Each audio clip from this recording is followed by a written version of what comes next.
जी बताते पहले हम पैसिव की बात हमने की। पैसिव क्या होता है? और हमने डिफरेंट टेंसेस भी पढ़े। हमने प्रेजेंट, पास्ट, फ्यूचर सिंपल, उसके साथ प्रेजेंट कंटिन्यूअस, पास्ट कंटिन्यूअस के हमने उसका पैसिव हमने देखा। आज हम देखेंगे कि जो हमारे पास प्रेजेंट, पास्ट, फ्यूचर परफेक्ट है उसका पैसिव हम किस तरह से बनाते हैं। लेकिन उसकी तरफ जाने से पहले हम जो है वो जो बेसिक डिफिनीशंस हैं, वो जो हमने जिनकी पहले हम बात करते रहे उसको हम देख लेंगे। स्क्रीन मैंने आपके साथ शेयर किया, आप उसको अगर देखें तो हमने पहले बात की कि ट्रांजिटिव वर्ब्स होते हैं और इनट्रांजिटिव वर्ब्स होते हैं। और जब हमने ट्रांजिटिव वर्ब और इनट्रांजिटिव वर्ब में डिफरेंशिएट किया तो वी सेड के व्हेन वी मेक पैसिव्स, या जो पैसिव्स है वो हमेशा ट्रांजिटिव वर्ब्स के साथ होते हैं। इनट्रांजिटिव वर्ब्स का जो पैसिव है वो नहीं होता, क्योंकि इनट्रांजिटिव वर्ब्स को किसी भी तरह का कोई भी ऑब्जेक्ट उसकी ज़रूरत नहीं होती, और वहाँ पे सब्जेक्ट का जो एक्शन है वो ट्रांसफर होके ऑब्जेक्ट की तरफ नहीं जाता। तो यहाँ पे अगर आप अपनी स्क्रीन पे देखें तो you will come to know कि the passive occurs only with verbs used transitively. Okay, that is verbs that can be followed by an object. Okay, अब ये आपके पास डिफरेंस आ गया एंड यू कैन टेल कि कौन से वर्ब का passive बन सकता है, क्योंकि हर वर्ब का पैसिव तो नहीं बन सकता। So there are certain verbs जिनका पैसिव बन सकता है, और उन सर्टेन वर्ब्स में हमने क्या कहा कि when verbs they are used transitively तो उनका पैसिव बनेगा। The passive occurs only with verbs used transitively, that is verbs that can be followed by an object. Okay, अगर आप अपने सामने जो सेंटेंस है उसको आप देखें तो यहाँ पे क्या है, someone found this wallet in the street। अब यहाँ पे someone found, अब found यहाँ पे verb है, लेकिन verb transitively यूज किया हुआ है। why? because it is followed by an object। so this wallet, तो someone found this wallet in the street। तो अब यहाँ पे क्योंकि एक्शन जो ट्रांसफर हुआ है वो ऑब्जेक्ट, ओके, जो था दिस वॉलेट उस पे हुआ है, और फिर वो उसकी जो आप कह सकते हैं रिसीवर ऑफ द एक्शन वो है। रिसीवर ऑफ द एक्शन होगा तो ऑब्वियसली उसको हम पैसिव में ला सकेंगे। तो इसी वजह से यहाँ पे जो हमारे पास एग्जांपल है वो क्या है, this wallet was found in the street. Okay, this wallet was found in the street. और आपने इन द स्ट्रीट जो है वो दैट इज एडवर्बियल, मीन्स के that is showing the place. वो उस पे कोई डायरेक्ट एक्शन किसी भी तरह का नहीं हुआ है। तो आप इसी वजह से जब हम पैसिव बना रहे होते हैं तो हम सेंटेंस में ये देखते हैं कि किस चीज पर वो एक्शन परफॉर्म हुआ है। और जब एक्शन परफॉर्म जो हुआ है जिस चीज के ऊपर, उसके बारे में जब हमारा इल्म होता है उस सेंटेंस में, then we really come to know कि इसका पैसिव कैसे बनेगा। और कुछ ऐसे भी वर्ब्स हैं, many verbs can be use transitively और इनट्रांजिटिवली। वो दोनों तरह से जो है वो यूज होते हैं। अगर आप फर्स्ट सेंटेंस देखें, द डोर ओपन, तो यहाँ पे वो जो वर्ब ओपन है वो इनट्रांजिटिवली यूज हुआ है, क्योंकि इसके बाद द डोर ओपन, इसके बाद किसी भी तरह का कोई ऑब्जेक्ट नहीं है जहाँ पे वो एक्शन ट्रांसफर हुआ। ओपन का एक्शन तो हुआ है लेकिन वो ट्रांसफर नहीं हुआ।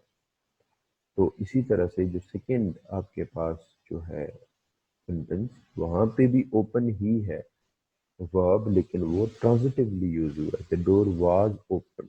ओके, तो यहाँ पे जो एक्शन जो ऐसे लगता है, जो फर्स्ट वाला सेंटेंस है उसमें परहैप्स बाय इटसेल्फ, वो जो दरवाजा है वो खुद ब खुद खुला है, तो उस पे कोई फोर्स नहीं थी, कोई कोई आप कह सकते हैं एक्टर नहीं था, कोई डोयर ऑफ द एक्शन नहीं था जिसने उस दरवाजे को खोला। तो यहाँ पे जो डोर ऑफ द एक्शन आपको लगता है कि द डोर वाज ओपन, दरवाजा खोला गया, इट मीन्स कि वो खुद ब खुद तो नहीं खुला, पर बाय समवन, कोई भी हो सकता है। और वो जो कोई हो सकता है उसको हम एजेंट कहते हैं। अगर हम कहेंगे the door was open by a child, the door was open by me, okay, by him, तो फिर हम उसमें एजेंट को मेंशन कर देंगे। लेकिन वाज ओपन ये बता रहा है कि दरवाजा खोला गया है और दरवाजे ने एक्शन को क्या किया है, रिसीव किया। तो ये एक तो बात ट्रांजिटिव वाली आप अपने माइंड में क्या करेंगे, रखेंगे। और फिर कुछ ऐसे सेंटेंसेस होते हैं, अगर आप अपनी स्क्रीन पे जो है वो देखें, तो कुछ ऐसे सेंटेंसेस हमारे पास होते हैं कि जो जिनमें टू ऑब्जेक्ट्स होते हैं, मीन्स कि to receiver of the action होते हैं। ऑब्जेक्ट जो वर्ब है उसमें जो एक्शन है वो होता है, और वहां पे that particular verb is followed by two objects. अब टू ऑब्जेक्ट्स जब आपके पास है, what would you do with that? उनके हमने तो क्या कहा है कि जब ऑब्जेक्ट होता है तो वो रिसीवर ऑफ द एक्शन होता है, और फिर रिसीवर ऑफ द एक्शन को हम सब्जेक्ट की सब्जेक्ट बना देते हैं। तो फिर subject receiver of the action हो जाता है पैसिव में। तो जब टू होंगे तो फिर व्हाट वुड यू डू? तो अब यहाँ पे जैसे कि एग्जांपल आपके पास verbs like bring and give, which can have two objects. For example, Tom gave me a pen. अब यहाँ पे टू ऑब्जेक्ट्स है, एक तो मी भी है और पेन भी है, क्योंकि जो पेन है उस पर भी उसको भी ऑब्वियसली टॉम ने पकड़ा हुआ है, और वो किसी को देगा तो एक्शन डायरेक्ट उस पे हो रहा है, पेन पे हो रहा है। और वो फिर पेन पे action further when you are giving it to somebody, तो वो मी जो है वो क्या है, इनडायरेक्ट ऑब्जेक्ट वहां पर मौजूद है। तो अब यहाँ पे इसकी टू पैसिव फॉर्म्स बन सकती हैं, क्योंकि इसमें टू ऑब्जेक्ट्स हैं। आप एक को स्टार्ट में ला सकते हैं, दूसरे को भी ला सकते हैं। That is why Tom gave me a pen can have two passive forms. Number one, I was given a pen by Tom. ये क्या है? आई वॉज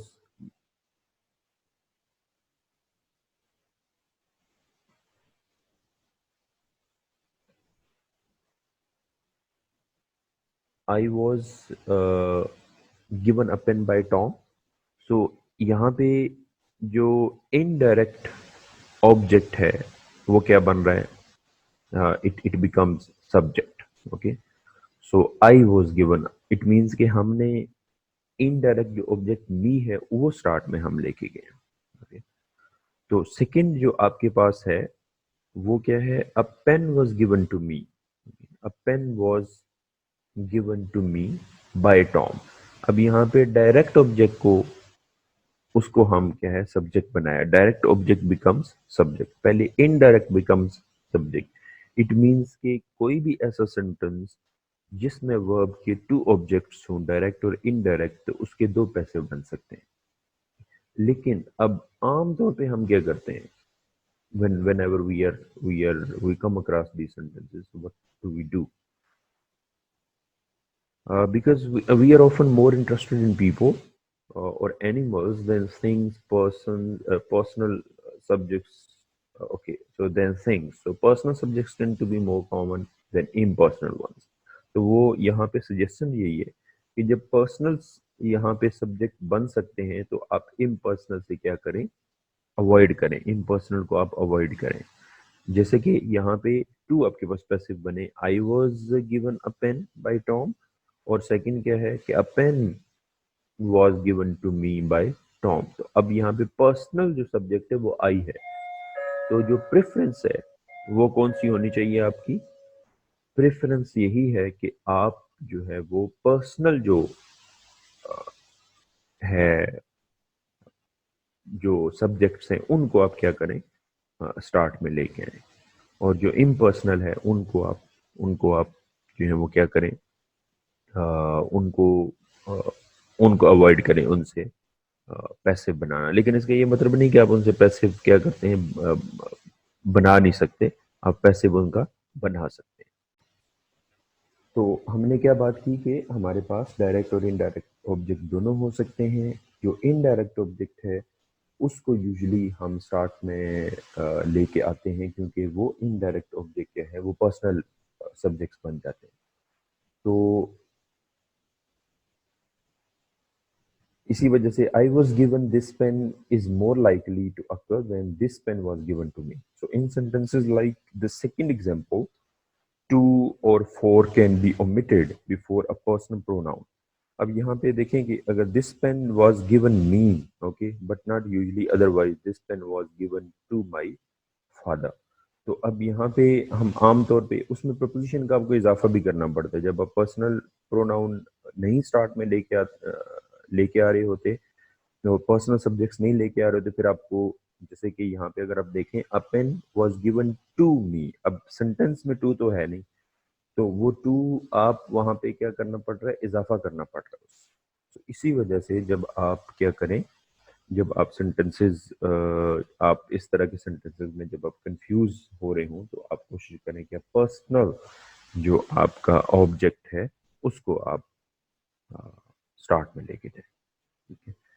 और अब हम आगे देखते हैं कि आगे इससे रिलेटेड हमारे पास एक और जो इन्फॉर्मेशन है उसको करके फिर हम मूव करेंगे उसमें। ओके, सो एक्टिव और पैसिव में पहले भी हमने बात की, और अभी दोबारा से मैं आपको बार बार ये बता रहा हूँ ताकि आप उसको पहचानने में आपकी मिस्टेक ना हो। The active voice represents the subject as the doer. Okay, do से है, डू से doer of the action. As I tell, I see, he makes chairs. और जो पैसिव है, हम दोनों का डिफरेंस जो है वो क्या है, the passive represents the subject as the receiver of the action. और यही बात मैंने भी आपको पहले भी बताई कि वहां पे सब्जेक्ट क्या है, डोर ऑफ द एक्शन, कि वो एक्शन परफॉर्म कर रहा है।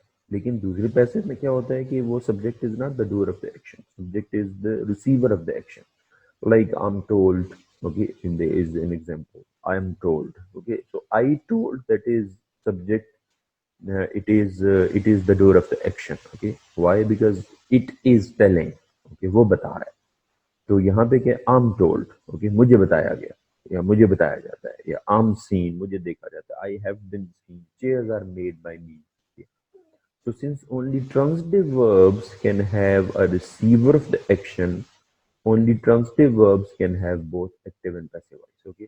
तो इसी वजह से पहले हमने बात कर ली कि ट्रांसिटिव वर्ब्स ही क्योंकि एक्शन को रिसीव करते हैं ना, इनके उनके वो क्या है, वो सॉरी, ट्रांसिटिव वर्ब्स एक्शन को रिसीव नहीं करते, बल्कि ट्रांसिटिव वर्ब्स ही होते हैं which are followed by an object, means के उस एक्शन को रिसीव करने वाला उस सेंटेंस में कुछ होता है। तो इसी वजह से जब आप पैसिव बनाते हैं तो सिर्फ ट्रांसिटिव वर्ब्स के ही पैसिव बन सकते हैं, इनट्रांजिटिव वर्ब्स के पैसिव नहीं बन सकते। मीन कि अगर आप कहें कि दोनों फॉर्म्स एक्टिव और पैसिव की किस वर्ब की हो सकती हैं, तो वो किस वर्ब की हो सकती है, वो ट्रांजिटिव वर्ब की हो सकती है, उसकी एक्टिव और पैसिव फॉर्म हो सकती है। अगर ट्रांजिटिव वर्ब नहीं है तो उसकी पैसिव फॉर्म नहीं हो सकती, दैट इज नॉट पॉसिबल।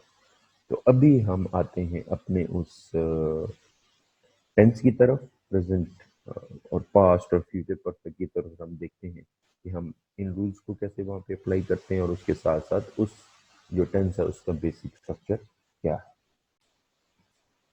जी बेटा, तो हम प्रेजेंट परफेक्ट जो टेंस है उसका हम स्ट्रक्चर हम देखेंगे। पास्ट परफेक्ट और फ्यूचर परफेक्ट तीनों को इकट्ठा आज हम लिख लेते हैं, ताकि आपको भी समझने में भी आसानी हो और हम उसके फिर सेंटेंसेस को भी क्या करें, देख सकें।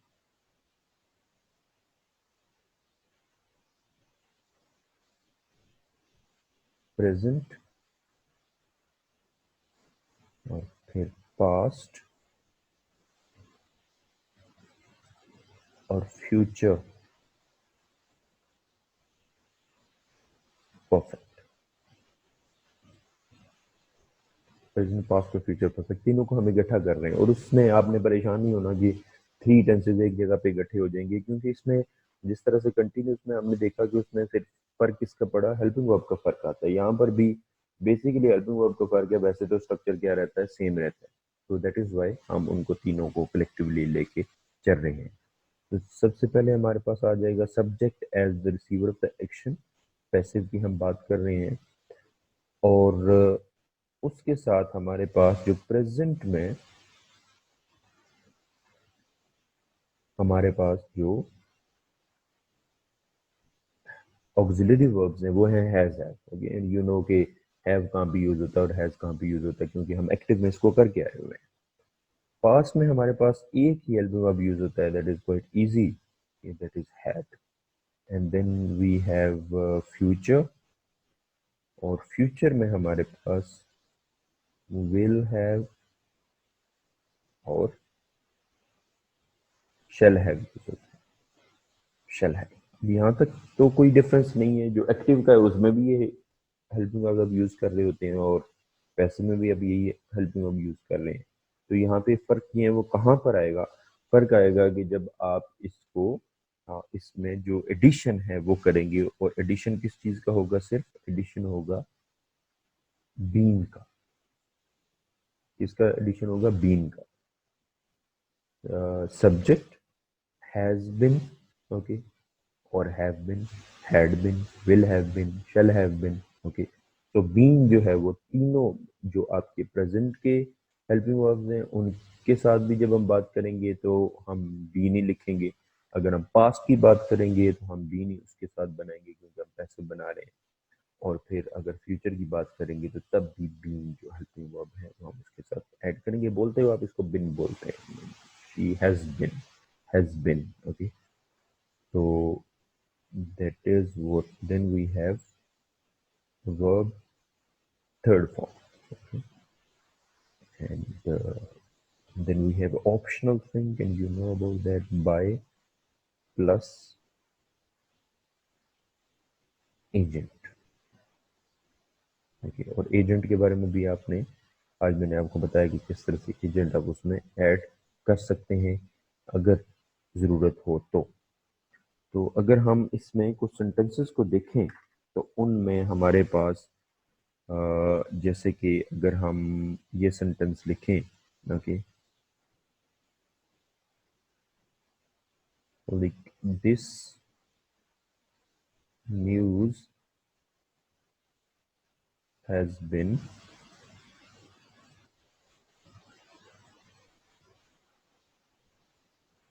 published, this news has been published। इसका क्या मतलब है कि ये खबर, ओके, शाया हो चुकी है। ओके, ये खबर शाया हो चुकी है, वो कंप्लीशन हो गया है। लेकिन इसमें क्योंकि न्यूज को पब्लिश किया गया है, news is the receiver of the action, तो हमने इसको इस तरह से पास्ट में, सॉरी, उसमें पैसिव में करके लिखा है। उसके बाद इसी को अगर आप पास्ट में लेके जाएं तो क्या होगा? This news had been published, this news had been published। Okay, वो भी पास्ट में आप जो है वो चले जाएंगे। सिर्फ इसमें जो चेंज है वो किस चीज का आया है? वो चेंज भी जो है वो इसमें सिर्फ आया है उसका, yes, okay, the news has been publish और this news has been publish. Okay, thank you बच्चे। yes, this news has been published और this news had been published, हम उसको पास्ट में ले गए। and then we have future, past में ले गए तो ये खबर शाया हुई थी, okay? ये हम उसको कहेंगे। and then future में this news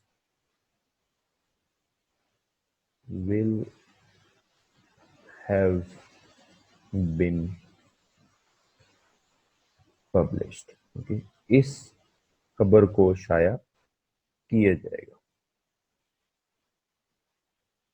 तो ये फ्यूचर की हम इसमें क्या कर रहे हैं, बात कर रहे हैं। अब इनमें तीनों में आपने देखा, और शेल की बात पहले आपको पता है, हमने एक्टिव में भी वही देखा कि शेल कहाँ पर आता है। शेल आई और वी के साथ हम उसको यूज करते हैं, और अगर उनके साथ भी विल यूज करें तो that is not a big issue. कुछ थोड़ा बहुत मीनिंग में तो डिफरेंस आ जाता है, लेकिन चले।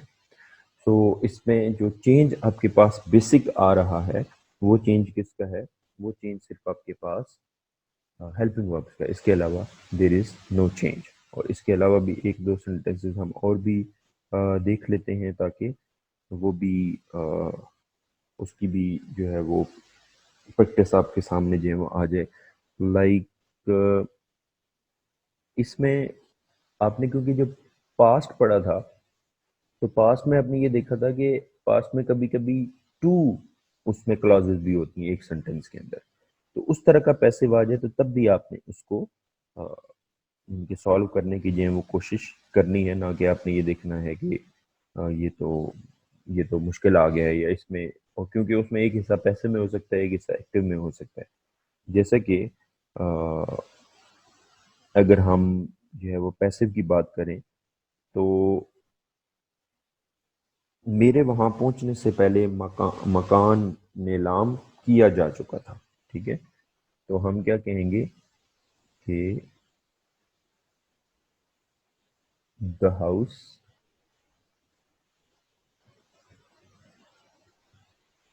Had been the house had been जी। तो नीलाम करने की क्या इंग्लिश होती है? नीलाम करना।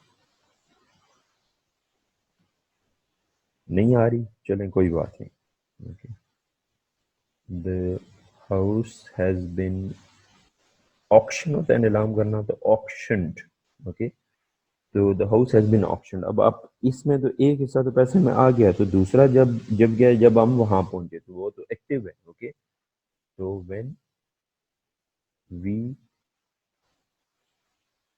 Reached there, when we reached there. तो अब यहाँ पे the house had been auction when we reached there. तो अब एक हिस्सा इसका पैसिव में है, दूसरा हिस्सा एक्टिव में है, तो हमने सेंटेंस देख के, ये नहीं कि एक अगर उसका उसकी क्लॉज जो है वो एक्टिव में पैसिव में आ रही है तो दूसरी it must be in passive, ऐसा नहीं है। वो उसके हिसाब से आपने क्या करना है, उसको उसको देखना है। तो ये आपके पास, अब इसमें अगर आप इसका नेगेटिव वगैरह बनाएंगे तो वो किस तरह से आपने इसको यूज करना है। अब इसी सेंटेंस को, ये जो सेकंड सेंटेंस आपने लिखा है, क्योंकि हमारे पास आम तौर पे प्रेजेंट और पास्ट और फ्यूचर में हमारे पास टू क्लॉजेज आती हैं, तो इसको अगर फ्यूचर में करेंगे तो the house will have been auctioned when we reach there. Okay, तो वो भी वही फार्मूला जो आपको मैंने पास्ट परफेक्ट और फ्यूचर परफेक्ट एक्टिव में बताया था, वही आपने यहाँ पर क्या करना है, यूटिलाइज करना है। ठीक है बेटा, तो अभी आप सेंटेंसेस को लिख लें, ताकि आप जो है वो उसकी सेंटेंस की जो प्रैक्टिस है प्रॉपर, वो भी आप कर सकें। तो पहले कुछ मैं प्रेजेंट के लिखवा दूंगा, कुछ पास्ट के और कुछ फ्यूचर के। ओके, तो प्रेजेंट के सेंटेंस लिखना जी हम शुरू करें। चोर को रंगे हाथों पकड़ लिया गया है। चोर को रंगे हाथों पकड़ लिया गया है, तो रंगे हाथों के लिए आपके पास ईडियम यूज होता है, that is red handed. Red handed, रंगे हाथ। नेक्स्ट सेंटेंस बेटा लिखेंगे आप, क्या उनकी जायदाद जब्त कर ली गई है। क्या उनकी जायदाद जब्त कर ली गई है। क्योंकि जायदाद के लिए आप प्रॉपर्टी का वर्ड यूज करेंगे, और जब्त करने के लिए you will use confiscate. Okay, और कॉन्फिस्केटेड उसका वो आ जाएगा, थर्ड फॉर्म आ जाएगा, कॉन्फिस्केट और कॉन्फिस्केटेड, जब्त कर लेना। नेक्स्ट सेंटेंस, उसके खिलाफ कोई वारंट जारी नहीं किया गया है। उसके खिलाफ कोई वारंट जारी नहीं किया गया है, तो वारंट जो है वो ऑलरेडी इंग्लिश का ही वर्ड है, और जारी करने के लिए इशूड, और सॉरी, इशू, जारी करना। ओके, इशू जारी करना। ओके, नेक्स्ट, मेरी तमाम उम्मीदें खाक में मिल चुकी हैं। मेरी तमाम उम्मीदें खाक में मिल चुकी हैं। ओके, तो टर्न टू एशेस भी आप लिख सकते हैं, या आप इसके लिए लिख सकते हैं dash to the ground. Dash to the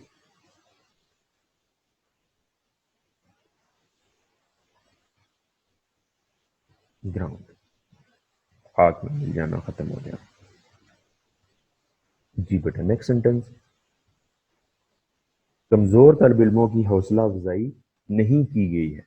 कमज़ोर तलब इल्मों की हौसला अफजाई नहीं की गई है। एनकरेज होता है हौसला अफजाई करना। Okay, encourage.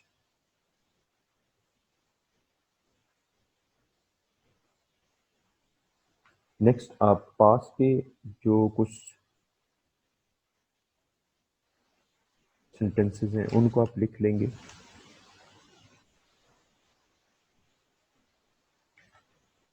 जी बेटा, शहर को दुल्हन की तरह सजाया गया था। शहर को दुल्हन की तरह सजाया गया था, तो सजाने के लिए डेकोरेट इस्तेमाल होगा और दुल्हन की तरह like a bride. Bride. Next, मेरे आने से पहले मुआहदे पर दस्तखत हो चुके थे। ओके, तो अब ये काम का होना है यहाँ पर, ओके, करना नहीं है। मेरे आने से पहले मुआहदे पर दस्तखत हो चुके थे, तो मुआहदे के लिए आप एग्रीमेंट या ट्रीटी भी आप लगा सकते हैं, लेकिन ट्रीटी ज़रा ज़्यादा ऑफिशियल वर्ड है। Agreement is much better. Treaty.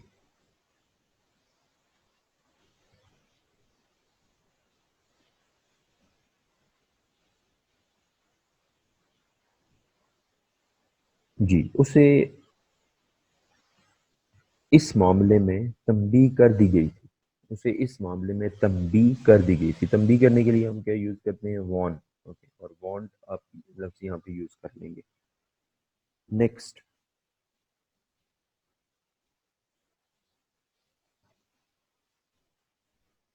क्या उसे उसकी गैर हाजिरी में ही मुअत्तल कर दिया गया था? क्या उसे उसकी गैर हाजिरी में ही मुअत्तल कर दिया गया था?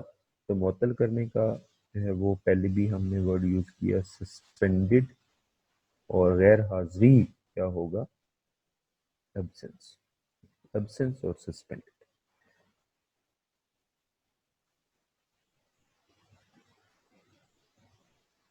जी, नेक्स्ट सेंटेंस, कैद खाने में उन पर तशद्दुद नहीं किया गया था। कैद खाने में उन पर तशद्दुद नहीं किया गया था, तो तशद्दुद किए जाने के लिए आप यूज कर सकते हैं पुट टू वायलेंस।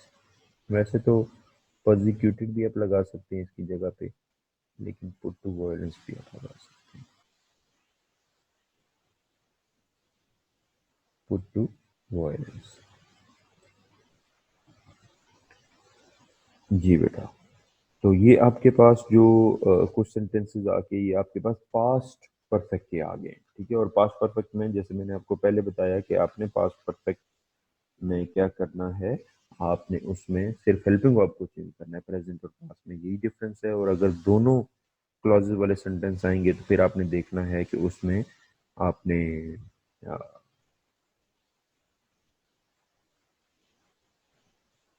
दोनों सेंटेंसेस वाले अगर दो क्लॉजेज उसमें आएंगी तो उसमें आपने देखना है पैसिव में कौन सी है और एक्टिव में कौन सी क्लॉज है, और फिर उसके हिसाब से आपने उसको क्या करना है, सेंटेंस को सॉल्व करना है।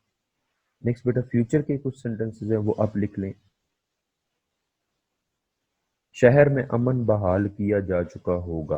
ओके, शहर में अमन बहाल किया जा चुका होगा, तो रीस्टोर। ओके, रीस्टोर अमन बहाल करने के लिए हम यूज करेंगे।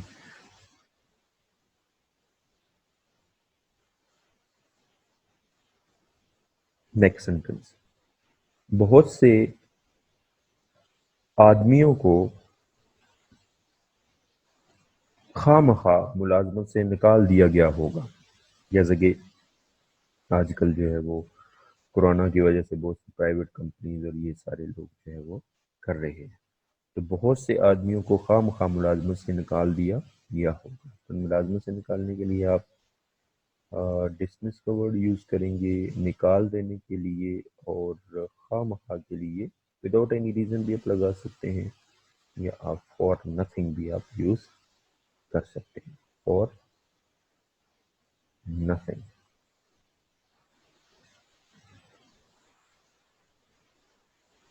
ओके। जी बेटा, नेक्स्ट, इस मामले में उसे तंग नहीं किया गया होगा। इस मामले में उसे तंग नहीं किया गया होगा। तो तंग करने के लिए शदीद तंग हो तो पेस्टल का वर्ड आप यूज़ कर सकते हैं, या टीज का वर्ड आप जो कॉमन आप यूज़ करते हैं। ओके, तो टीज का वर्ड भी आप यूज़ कर सकते हैं।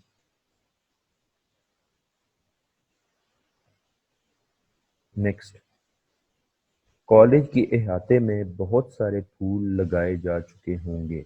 ओके, कॉलेज के अहाते में बहुत सारे फूल लगाए जा चुके होंगे। अहाते के लिए आप कैंपस का वर्ड यूज़ कर सकते हैं, या कॉलेज में बहुत सारे फूल लगाए जा चुके होंगे, वो भी आप उसको सिंपल भी सेंटेंस को लिख सकते हैं। तो फूल लगाने के लिए प्लांट का वर्ड आप क्या कर सकते हैं, यूज़ कर सकते हैं। ओके, प्लांट, फ्लावर्स और this is, so that is all for today. आज हमने फोकस मेन जो है वो एक्टिव पैसिव और उनकी ट्रांजिटिव और इंट्रांजिटिव वर्ब्स और डायरेक्ट ऑब्जेक्ट और इनडायरेक्ट ऑब्जेक्ट की हमने बात की, और फिर कुछ रूल्स को हमने वहाँ पे उसकी एग्जांपल्स भी देखी, और फिर उसके बाद हमने प्रेजेंट, पास्ट, फ्यूचर तीनों जो हमारे पास क्या है टेंस है उनका हमने फार्मूला देखा। और फार्मूला के बाद हमने उस पे हमने कहा कि उसमें बेसिक जो डिफरेंस है वो क्या है, बेसिक डिफरेंस सिर्फ हेल्पिंग वर्ब का होगा, और फिर उस हेल्पिंग वर्ब चेंज करेंगे तो हम एक से दूसरे में शिफ्ट हो सकते हैं, and then we have written practice sentences. तो आई होप कि आपको बात समझ आई होगी। अगर फिर भी नहीं समझ आई तो आप मैसेज कर सकते हैं, आप मुझसे डायरेक्ट पूछ सकते हैं, आप व्हाट्सएप पे मैसेज कर सकते हैं। So then see you after Eid. Uh, Happy Eid to all of you. And I always enjoy teaching you. So that is something good when somebody is listening to you. Thank you very much.